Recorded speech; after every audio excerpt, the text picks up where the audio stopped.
Başka bir güneş doğdu sanki bu sabah. Işıklar içinde beyazlara büründü dünya. Elimden tutan o ellerin cenneti gösteren, pusulam sadece bana gülen.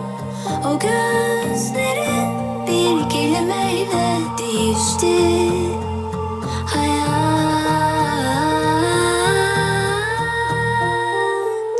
Tatlı bir telaş sardı beni bu sabah.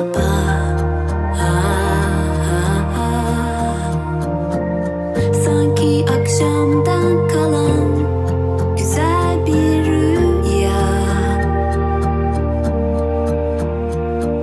Düşerken tutan o sözlerin, çıkışı gösteren haritam, beni benden iyi gören. O gözlerin bir kelimeyle değişti hayat.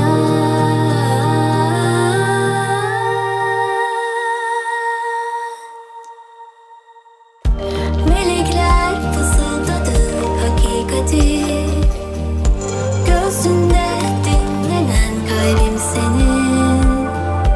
Beyazlar içinden sana gel.